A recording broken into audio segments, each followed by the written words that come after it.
अस्सलाम वालेकुम दोस्तों। तो आज हम देखते हैं टंग के बारे में। टंग की डेवलपमेंट के बारे में देखेंगे, कौन कौन से फेरेंजियल आर्ट से डेवलप होती है। उसके बाद उसकी नर्व सप्लाई के बारे में देखेंगे। सही है।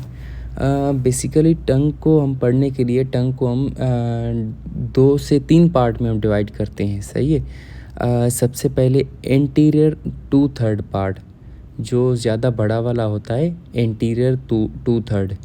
उसके बाद पोस्टीरियर 1/3 पार्ट, ये मैंने पूरा शेप बनाया हुआ है टंग का, आप इससे थोड़ा सा इमेजिनेशन कर सकते हैं।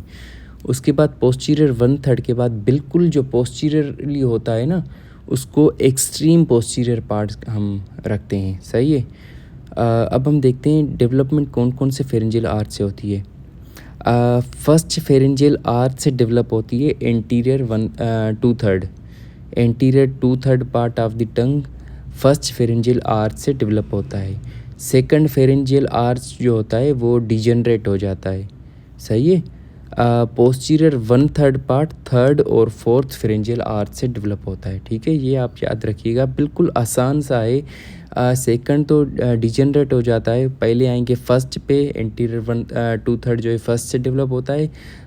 थर्ड और फोर्थ, पोस्टीरियर 1/3 थर्ड और फोर्थ से डेवलप होता है। ठीक है, बिल्कुल आसान सा है। उसके बाद हम देखते हैं nerve supply. Sensory nerve supply, sensation कौन कौन सी नर्व लेकर जाती है, ये हम देख लेते हैं। बेसिकली सेंसेशन जो है एंटीरियर 2/3 पार्ट से fifth cranial nerve V3 mandibular branch लेकर जाती है। ठीक है, V3 से आप याद रखें, fifth cranial nerve mandibular branch anterior 2/3 part से सेंसेशन लेकर जाती है। बाकी पोस्टीरियर 1/3 से 9th cranial nerve, extreme posterior 10th cranial nerve, इस तरह आप याद रखें। ठीक है, V3, 9 एंड 10। और जो है अब टेस्ट सेंसेशन कौन कौन सी नर्व से जाती है। टेस्ट सेंसेशन जो है एंटीरियर 2/3 जो है 7th क्रेनियल नर्व से जाती है। बाकी जो है टेस्ट सेंसेशन सेम है। ठीक है, पोस्टीरियर 1/3 से 9th, एक्सट्रीम पोस्टीरियर 10th। ठीक है, ये आप आसानी से याद कर सकते हैं। पोस्टीरियर 1/3 तो 9th से रिलेटेड है, एक्सट्रीम पोस्टीरियर 10th से रिलेटेड है। बाकी एंटीरियर 2/3 जो है सेंसेशन जो है फिफ्थ क्रेनियल नर्व से जाती है। और जो है टेस्ट सेंसेशन वो 7th क्रेनियल नर्व। ठीक है, बिल्कुल आसान है। ठीक है, 5, 7, 9, 10। ठीक है, उसके बाद मोटर सप्लाई। अब मोटर सप्लाई पूरी जो टंग की है वो आती है 12th क्रेनियल नर्व से। ठीक है, बिल्कुल आसान सा है। 12th क्रेनियल नर्व से आती है मोटर सप्लाई। एक जो मसल होती है पैलेटोग्लोसस, ठीक है, जो टंग को एलिवेट करती है। ठीक है, अगर हम कुछ भी चीज़ खाते हैं, जाहिर सी बात है उसको फेरेंक्स की तरफ फेंकना होता है। अब टंग ऊपर होगी तो वो खाना जो होगा पीछे की तरफ जाएगा ना, तो टंग को ऊपर कौन करवाता है, पैलेटोग्लोसस। वो ऊपर करवाने वाली नर्व जो होती है उस वो 10th क्रेनियल नर्व होती है। ठीक है, बाकी जो है ये जीनियोग्लोसस, स्टाइलोग्लोसस एंड हाइपोग्लोसस, ये जो हैं 12th क्रेनियल नर्व से सप्लाई होते हैं।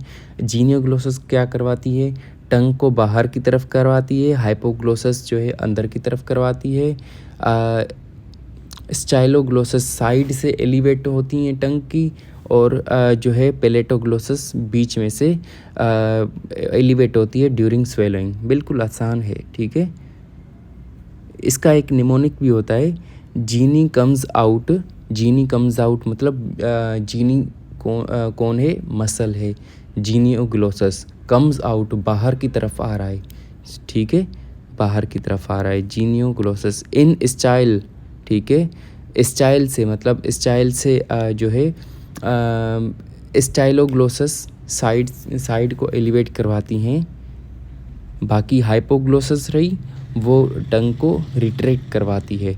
बाहर की तरफ जो है जीनियोग्लोसस, अंदर की तरफ करवा रही है हाइपोग्लोसस। साइडों से एलिवेट करवा रही है स्टाइलोग्लोसस, स्टाइल से। ठीक है। बाकी स्वेलिंग के थ्रू पेलेटोग्लोसस, ठीक है।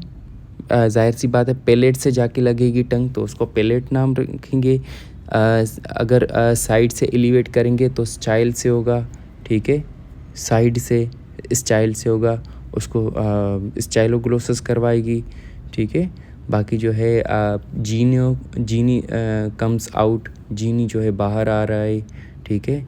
और हाइपोग्लोसस अंदर जा रहा है, ठीक है। इस तरह बिल्कुल आसान सा है। अगर कुछ भी सवाल हो आप पूछ सकते हैं। Thank you. ये नोट्स हैं।